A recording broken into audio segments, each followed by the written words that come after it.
Las sustancias se pueden clasificar de acuerdo a sus propiedades en ácidos o bases. Los ácidos tienen sabor agrio, conducen electricidad en soluciones acuosas, pican al tacto y favorecen la oxidación de los metales. Algunos ejemplos son el vinagre, la vitamina C, las frutas cítricas, las bebidas gaseosas, el líquido de las baterías de auto y los conservadores de alimentos. Por otra parte, las bases se caracterizan porque tienen sabor amargo, conducen electricidad y son resbalosas al tacto.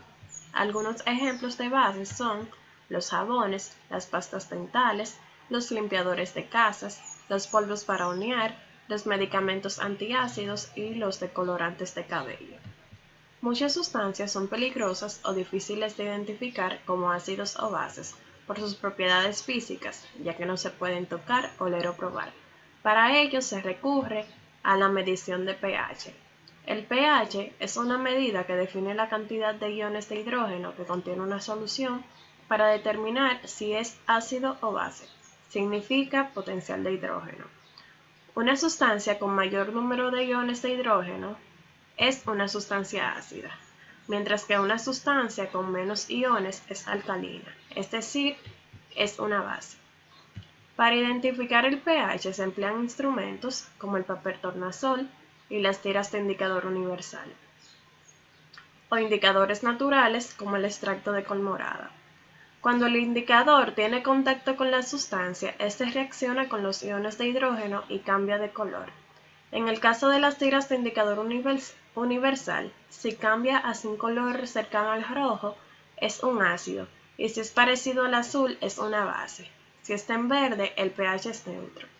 En el caso de la infusión de la col morada, una sustancia ácida cambia color rojo y una alcalina a verde. Además de los colores, la escala de pH maneja una numeración que va de 0 a 14 para indicar qué tan ácida o básica es una sustancia. De 0 a 6.9 es ácido y de 7.1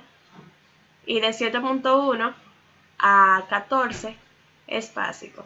El valor 7 indica que la sustancia es neutra. Por ejemplo, el limón tiene un pH de 2.4 y cambia un color cercano al rojo. Por lo tanto, es ácido, mientras que el cloro tiene un pH 10 y el indicador cambia un color cercano al morado, por lo que es base. Cuando una sustancia ácida y una básica se combinan, ambas pierden sus propiedades y la reacción es una neutralización, como en el caso del bicarbonato de sodio, que actúa en el estómago para neutralizar la acidez. El resultado de esta neutralización es sal y agua. La ecuación química es la siguiente.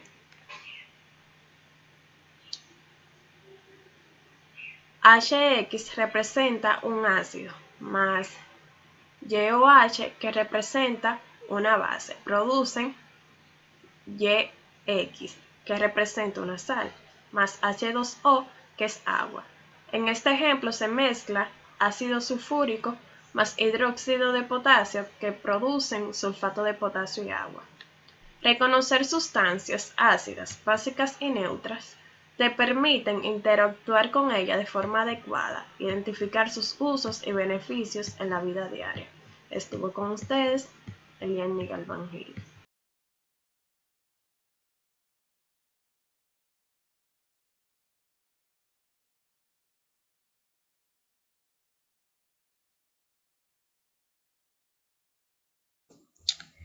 Les habla Ana Díaz y les estaré hablando de las propiedades ácido-base del agua.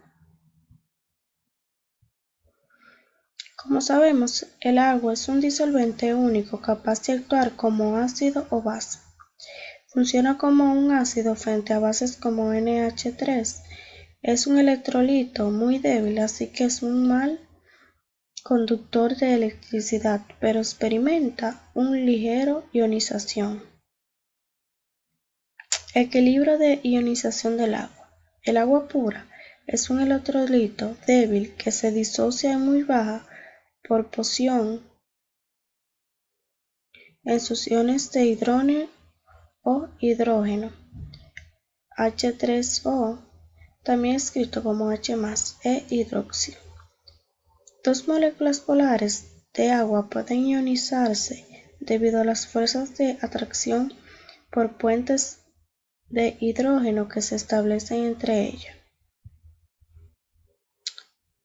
Debido a que el agua pura por cada ion hidrógeno hay un ion hidróxido, la concentración es la misma.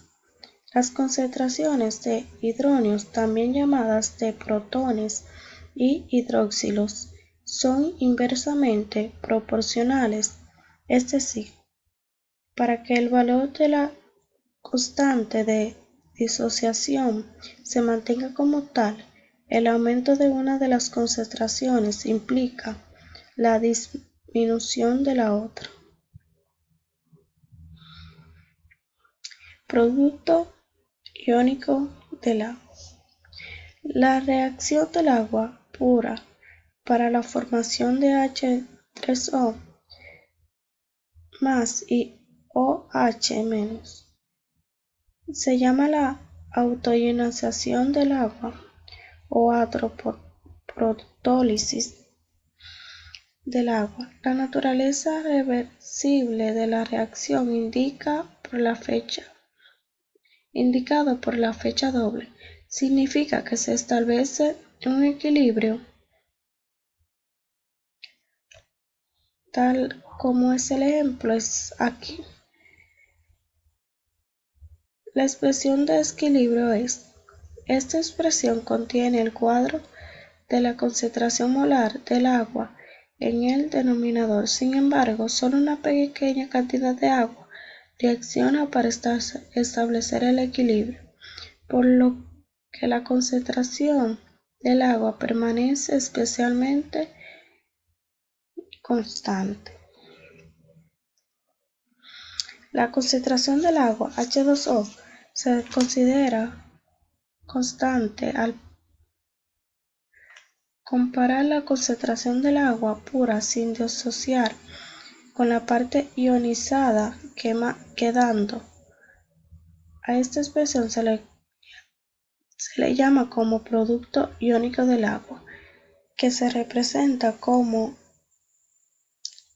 UW.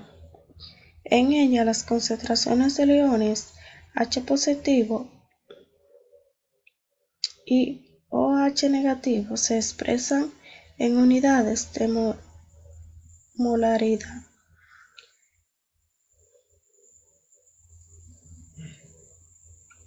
Disoluciones ácidas básicas y neutras de acuerdo a las concentraciones de. Las disoluciones pueden ser ácidas básicas o neutras.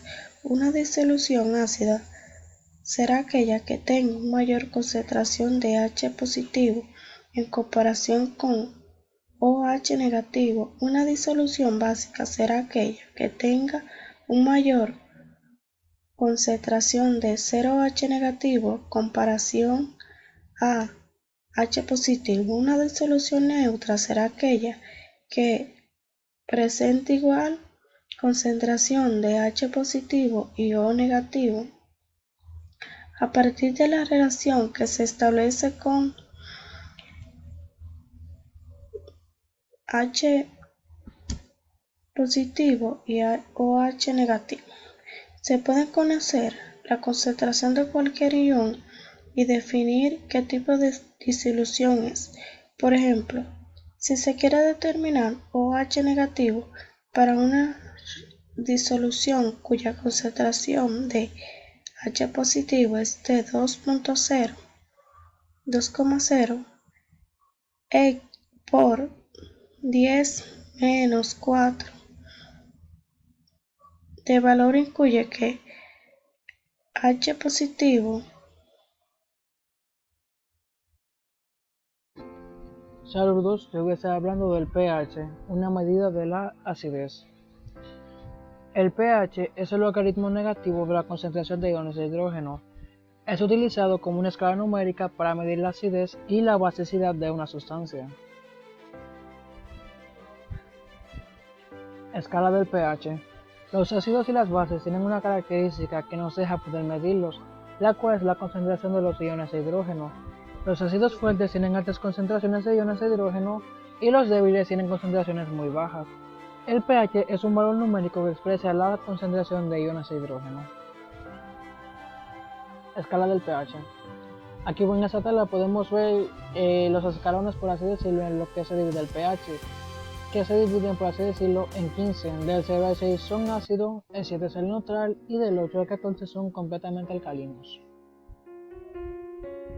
Hay centenares de ácidos fuertes como el ácido sulfúrico que puede disolver los clavos de acero, y los ácidos débiles como el ácido bórico, que es bastante seguro para utilizar como lavado de ojos. Hay también muchas soluciones alcalinas llamadas bases. Las soluciones alcalinas suaves como la leche de magnesia que calma los trastornos del estómago y las alcalinas fuertes como la soda cáustica o hidróxido de sodio que puede disolver el cabello humano. Medida del pH.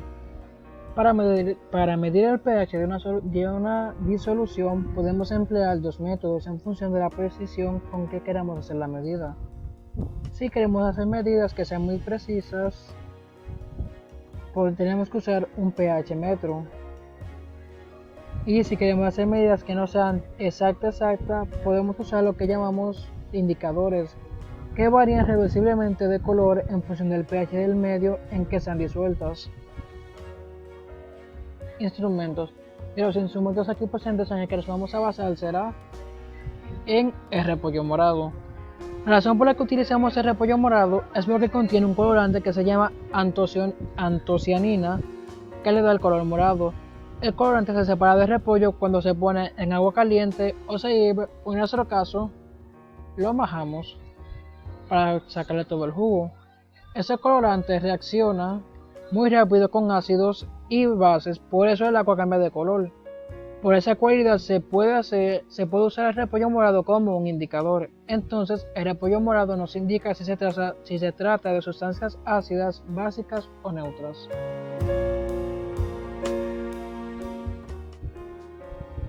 Aquí en este video presentamos uno de los experimentos que hicimos usando el jugo de repollo en vinagre.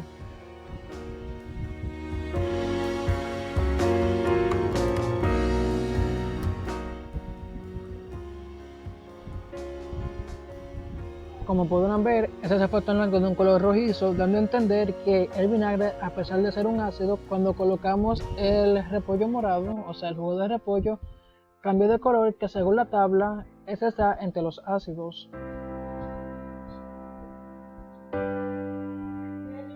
Aquí en esta imagen puede ver que hicimos el experimento con varios utensilios. Usamos agua líquido, bicarbonato, agua, alcohol, leche, una aspirina, limón y el que vio anteriormente, el vinagre. Eso es todo, muchas gracias. Mi nombre es Alonso Espina Ramírez, gracias por su atención. Saludos, mi nombre es Yarina Ramírez y yo les estaré exponiendo acerca de la fuerza de ácidos y bases. La fuerza de los ácidos se denominan ácidos fuertes a aquellos cuyas moléculas están disociadas en su casi totalidad al disolverse en el agua. Este es el caso del ácido clorhídrico, como vemos acá. En la reacción se pone solo una flecha hacia la derecha para indicar que el equilibrio está tan desplazado a la derecha que prácticamente no existe la reacción inversa, como tenemos este ejemplo. Por tanto, al no existir prácticamente la reacción inversa, en la disolución solo se hallan los iones. Otros ácidos como el cítrico o el acético se disocian según la ecuación presentada. Estos ácidos no tienen sus moléculas del todo disociadas, por lo que en la disolución coexistirán las moléculas de ácido con los iones acetano y los protones. Para escribir la reacción se utilizan dos flechas. La fuerza de los ácidos varía con el grado de disociación de las moléculas al disolverse. Los ácidos que tienen un grado de disociación bajo reciben el nombre de ácidos débiles. La fuerza de las bases. Una base es fuerte cuando sus moléculas se disocian en casi su totalidad y es débil cuando tiene gran parte de sus moléculas en disolución sin disociar. Son ejemplos de bases fuertes el hidróxido de sodio y de potasio.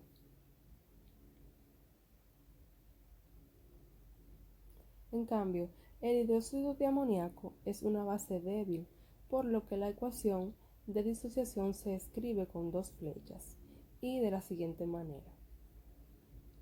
Esta base no tiene sus moléculas del todo disociadas, por lo que en la disolución coexistirán las moléculas de hidróxido de amoníaco con las del ion amoníaco y el ion hidróxido. La fuerza de las bases, varía con el grado de disociación de las moléculas al disolverse. Las bases que tienen un grado de disociación bajo reciben el nombre de bases débiles. Las bases fuertes son las que tienen prácticamente todas sus moléculas disociadas en disolución acuosa y las bases débiles son las que solamente tienen disociadas una fracción de sus moléculas. Al disolverse un ácido iónico en el agua, sus moléculas se disocian en iones, uno de los cuales es el ion hidrógeno o protón. Según el tipo de ácido, sus moléculas se disociarán en más o menos cantidad de forma que producirán más o menos protones. A ello se deben las distintas fuerzas de los ácidos. Idéntica situación se da con las bases. Aquí podemos visualizar una lista de ácidos y bases y la fortaleza y debilidad de cada una de ellas. Hasta aquí mi exposición. Muchas gracias. Reciban un cordial saludo de mi parte. Mi nombre es Casey Maldonado y yo les voy a estar hablando acerca del equilibrio químico. Específicamente voy a estar abordando el tema de sus bases conceptuales. ¿Qué es el equilibrio químico? Antes que nada debemos saber que así se denomina el estado en el cual la concentración de un producto o reactivo y la actividad química no registran modificaciones netas en el tiempo. Esto puede parecer un poco confuso, pero se los voy a estar explicando más adelante. También se define como que en un proceso químico, el equilibrio químico es el estado en el que las actividades químicas o las concentraciones de los reactivos y los productos no tienen ningún cambio neto. Les subrayé estas dos palabras para que hagan énfasis en ellas, porque de esto se trata el equilibrio químico. Normalmente, este sería el estado que se produce cuando una reacción reversible evoluciona hacia adelante en la misma proporción que su reacción inversa. La velocidad de reacción de las reacciones directa e inversa por lo general no son cero, pero si ambas son iguales, no hay cambios netos en cualquiera de las concentraciones de los reactivos o productos. Este proceso se denomina equilibrio dinámico. Es decir, que si las velocidades son iguales, el equilibrio es dinámico. No pueden ser igual a cero, porque si son igual a cero, entonces no se está dando el equilibrio. Aquí tenemos los reactivos y los productos. En este caso, A y B con sus coeficientes estereométricos son nuestro reactivo y C y D son nuestro producto. En este caso son reversibles porque lo que está produciendo nuestro reactivo se está formando en C y D, si nos guiamos de las flechas, y C y D, que es nuestro producto, después de tener suficiente, le está devolviendo a nuestro reactivo. Entonces se entra en un círculo dinámico que abarca la velocidad y el tiempo. Por eso se dijo anteriormente que deben ser iguales. Porque como dicen el buen dominicano, se entra en un tú me das y yo te doy. Espero que en esta parte de aquí no se me confundan, porque utilicé las mismas letras. A, B, C, D, y aquí utilicé C, D y A y B. No, los divorcian, por favor. En este caso son irreversibles porque nuestro reactivo A y B le está cediendo a nuestro producto C y D, pero nuestro producto C y D no está haciendo lo mismo y en este caso es exactamente igual.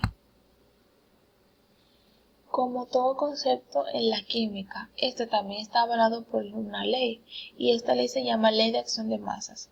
¿En qué consiste? ¿Ley de acción de masas o ley de masas? Esta establece que para una reacción química reversible, en equilibrio a una temperatura constante, debe existir una relación constante entre concentraciones de reactivos y productos. La ley fue anunciada en 1864 por los científicos noruegos Cato Maximilian Guldberg y Peter Hoag y debe su nombre al concepto de masa activa, lo que posteriormente se conoció como actividad. La velocidad, que era de lo que les estaba hablando anteriormente. La velocidad de reacción inversa y directa. La velocidad de reacción se define como la cantidad de sustancia que se transforma en una determinada reacción por unidad de volumen y tiempo. Por ejemplo, la oxidación del hierro bajo condiciones atmosféricas es una reacción lenta que puede tardar muchos años, pero la combustión del butano en un fuego es una reacción que sucede en fracciones de segundos. Aquí tengo la fórmula de la velocidad de reacción inversa y la velocidad de reacción directa. Esto yo lo voy a explicar en la siguiente plantilla. Aquí les voy a estar dando un ejemplo ya más explícito acerca de todo lo que les estuve hablando anteriormente, pero creo que ya tienen una idea. Muy bien. A y B, nuestro reactivo le está cediendo a C y D con sus coeficientes estequiométricos. Entonces, después de que C y D ya tienen suficiente sustancia para devolver, entonces le ceden a A y B. Aquí se crea un círculo dinámico constante y a la velocidad, y estas velocidades tienen un nombre, que se llama velocidad directa y velocidad inversa. ¿Cuál es cuál?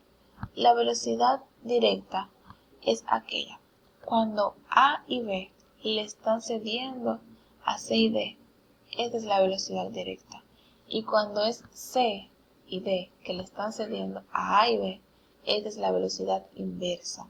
¿Por qué? Porque es el producto que le está cediendo al reactivo. Y en este caso es el reactivo que le está dando al producto. Entonces decimos, la velocidad directa es igual a la constante directa por el reactivo elevado a sus coeficientes estequiométricos. Y la velocidad inversa es igual al coeficiente inverso elevado por el producto elevado a sus coeficientes estequiométricos. Si nos fijamos en estas dos asíntotas que están aquí, bórrenlas automáticamente, no están. Cuando el reactivo empieza a aumentar, está aquí todo acumulado. Pero cuando el reactivo empieza a cederle al producto, entonces su cantidad empieza a disminuir. Y aquí se ve reflejada la velocidad directa. Por otro lado, como no teníamos producto, el producto estaba nulo. Sin embargo, como nuestro reactivo le empezó a ceder, entonces el producto empieza a aumentar. Ambos empiezan a aumentar. Velocidad directa, velocidad inversa. Y si seguimos las asíntotas, seguimos. En algún punto las dos velocidades se van a encontrar.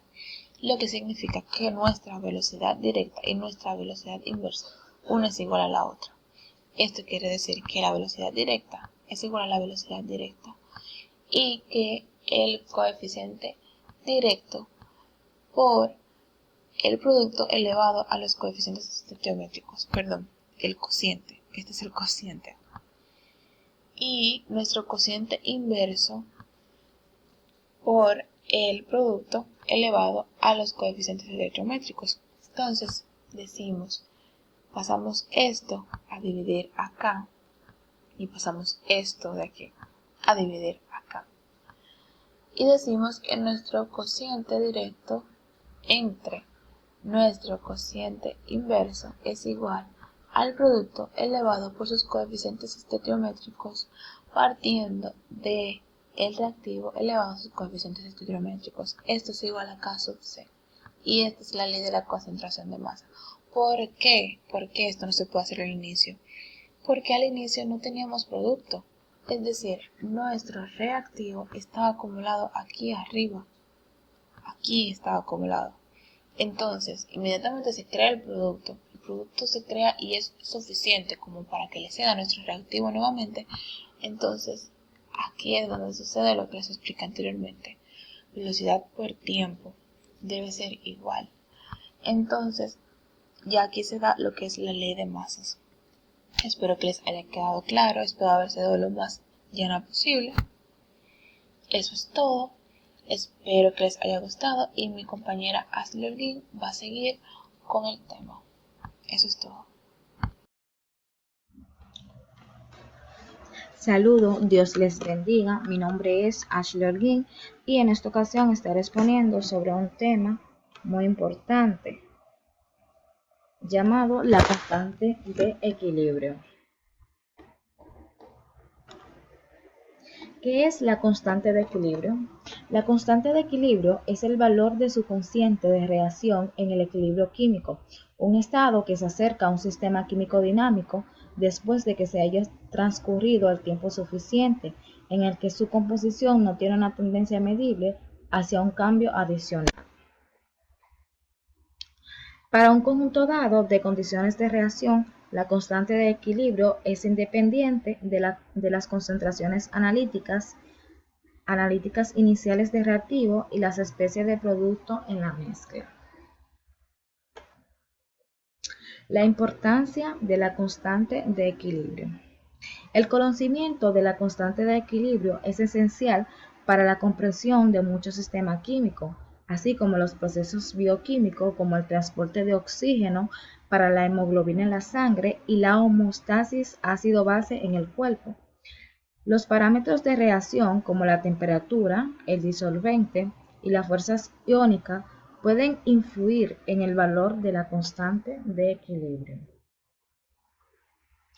La constante de equilibrio se expresa como la reacción entre las concentraciones molares del mol de reactivos y producto. Su valor es una reacción química, depende de la temperatura, por lo que ésta siempre debe especificarse. La expresión de una reacción química genérica es la que podemos ver y nos muestra en pantalla, en donde el numerador se escribe el producto de las concentraciones de los productos y el denominador el de los reactivos. Cada término de la ecuación se eleva a una potencia cuyo valor es del coeficiente estequiométrico en la ecuación ajustada. La magnitud de la constante del equilibrio. La magnitud de la constante del equilibrio informa sobre el estado del equilibrio, es decir, sobre la extensión con la que una reacción química se lleva a cabo. Si la constante del equilibrio para una reacción química tiene un valor muy grande, el grado de conversión de reactivos a producto es muy alto. Pero, por el contrario, valores numéricos de dicho elemento muy pequeño indica que el grado de conversión de reactivo a producto es pequeño. El cociente de la reacción. El cociente de la reacción se designa con la letra Q y coincide con la expresión de la constante de equilibrio, pero con la diferencia de que puede ser evaluado en cualquier instante de la reacción y para cualquier valor de las concentraciones de reactivos y de los productos. No es necesario el estado del equilibrio para calcular el valor de Q. Un ejemplo podemos ver en pantalla. Algo muy importante sobre el equilibrio químico y es que nos ayuda a entender si una reacción química tiende a mostrar una concentración más alta de producto o de o de reactivos en el equilibrio. ¿Cómo afecta la presión a la constante del equilibrio? Generalmente se modifica la presión de un sistema en equilibrio a temperatura constante. El sistema deja de estar en equilibrio y necesita reajustarse para volver a alcanzarlo. Lo que ocurre es que al aumentar la presión, el sistema se desplaza en sentido en que hay menos moles de gas. ¿Cómo varía la constante del equilibrio con la temperatura? Si una expresión es extérmica, al aumentar la temperatura disminuye la constante de equilibrio y la reacción se desplaza hacia la izquierda, mientras que si la temperatura disminuye, aumenta la constante de equilibrio y el equilibrio se desplaza hacia la derecha.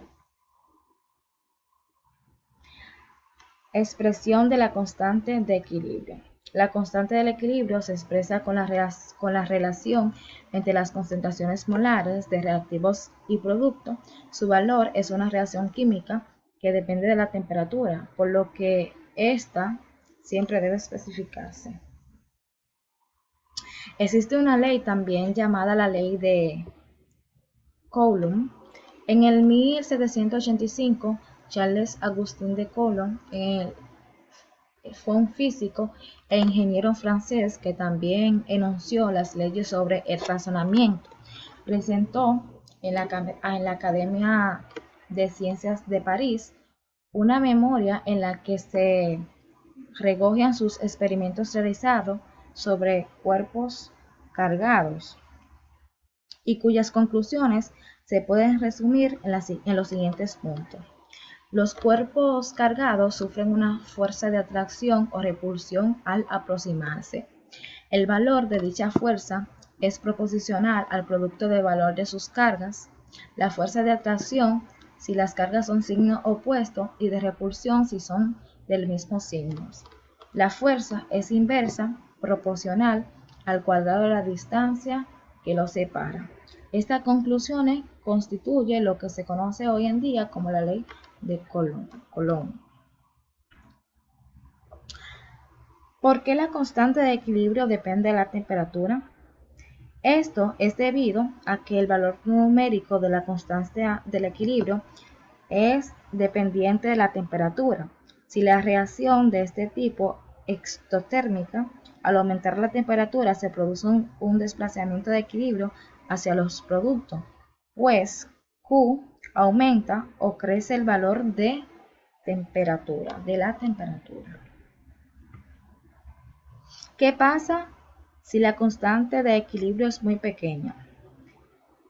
Podemos decir que si el valor de la constante de equilibrio de una reacción química posee un valor bastante grande, significa que el grado de conversión de los reactivos a productos es también muy alto y viceversa. Es decir, si los valores numéricos de la constante del equilibrio son muy pequeños. Muchas gracias y hasta aquí mi participación. Espero que le haya gustado. Saludos, mi nombre es Marialis Méndez Cueva y yo voy a estar hablando sobre los ácidos débiles y la constante ionización de un ácido. Ácido débil. Un ácido débil es aquel donde no se disocia completamente, sino que habrá un equilibrio entre las partículas disociadas y sin disociar. La mayoría de los ácidos son ácidos débiles y se caracterizan por liberar solo algunos átomos de hidrógeno a la solución donde se encuentran. La constante ionización de ácido débil. La constante ionización no es más que la relación entre la multiplicación de las concentraciones de los productos sobre la multiplicación de las concentraciones de los reactantes. Cuando un ácido débil se disocia o ioniza, se presenta el fenómeno de equilibrio químico. Este fenómeno es el estado en el cual ambas especies, es decir, reactante y producto, están presentes en concentraciones que tienden a no variar con el tiempo. Este estado se origina cuando la velocidad de la reacción directa se iguala a la velocidad de la reacción inversa, por lo tanto esta concentración no aumenta ni disminuye. Un ácido débil, como el ácido acético, se ioniza de la siguiente forma, como se muestra en la imagen. El equilibrio de esta reacción se expresa por dos flechas en sentido opuesto. La constante ionización de un ácido débil. Continuación. Cuando un ácido débil se disocia o se ioniza, establece un equilibrio entre especies presente en la disolución. Esta se puede expresar por una constante ionización ácida, como se muestra en la imagen. Clasificación de los ácidos débiles. La clasificación de un ácido débil viene independientemente de su capacidad de disuasión. Un ácido es considerado débil si menos del 100% de sus moléculas o iones se disocia de una forma incompleta en la solución acuosa. Por lo tanto, también existe el ácido de disuasión entre los mismos ácidos débiles, llamado constante de disuasión ácida. Ejemplo de ácidos débiles. La mayoría de los ácidos son ácidos débiles, como ya yo he mencionado anteriormente, y entre ellos casi todos son los ácidos orgánicos. Pueden considerarse ácidos débiles los siguientes. El ácido acético, ácido orgánico responsable de la acidez del vinagre. El ácido cítrico, presente en los limones y otras frutas. Ácido bórico, que se usa como antiséptico y en oftalmología. El ácido carbónico y el ácido fosfórico, presente en muchos refrescos. Otro ejemplo de ácidos débiles es el ácido hectanoico. Cuando está disuelto en agua, produce pocos iones hidróneo y iones acetatos. Es una reacción que se encuentra en equilibrio. Sin embargo, hay una de mayor proporción de ácido hectanoico, la cual indica la flecha. Un dato importante de los ácidos débiles es que el ácido débil más fuerte es el ion de hidrógeno, el cual es considerado la frontera entre los ácidos débiles y los ácidos fuertes. Hasta aquí mi presentación. A continuación le dejo con mi compañera Ángela Nina, quien estará explicando las bases débiles y la constante ionización de una base débil.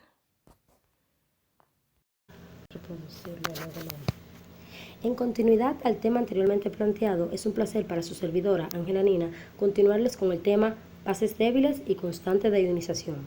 No podemos hablar de bases débiles sin saber qué es una base débil.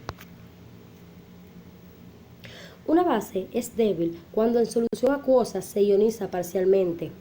Esto es, en la disolución se encuentran iones y moléculas no ionizadas. Ejemplo de ello es el amoníaco. Constante de ionización. La misma no es más que la relación entre la multiplicación de la concentración de los productos sobre la multiplicación de la concentración de los reactantes. Una base débil, como el amoníaco NH3, se ioniza de la manera planteada en la imagen. Cuando una base débil se disocia o ioniza, se establece un equilibrio entre las especies presentes en la solución. Esto se puede expresar por una constante de ionización de la base mostrada en la imagen.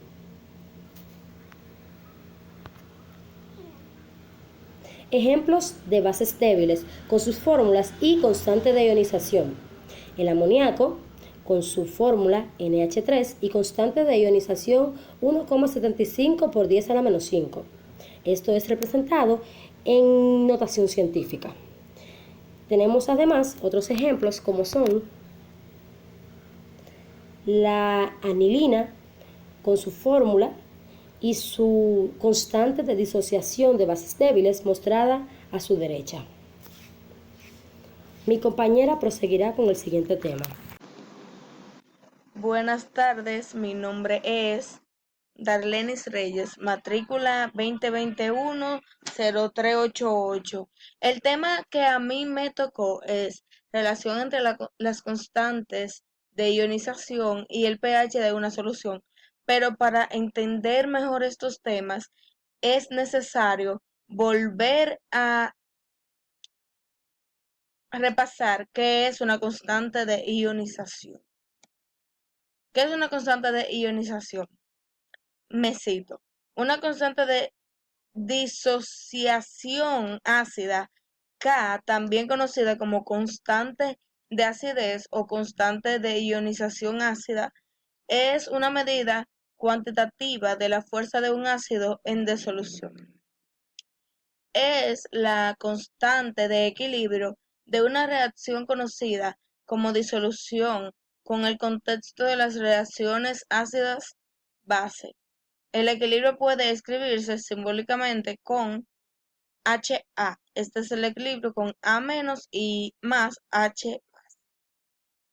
El ejemplo de ionización, aquí vemos los iones, los mismos iones de cada lado. ¿Qué es el pH de la solución? El pH de una solución es una medida de la concentración molar de iones de hidrógeno en la solución y, como tal, es una medida de acidez o una basicidad de la solución. Aquí arriba vemos que va desde ácido hasta alcalino, pasando por neutro. La pregunta, ¿qué relación puede existir entre la constante de ionización y el pH de una solución? Muchos, pues para comenzar, ambos tienen o miden iones y también ambos tienen que ver con lo que es aquí el pH, o sea, ambos miden lo que es los ácidos.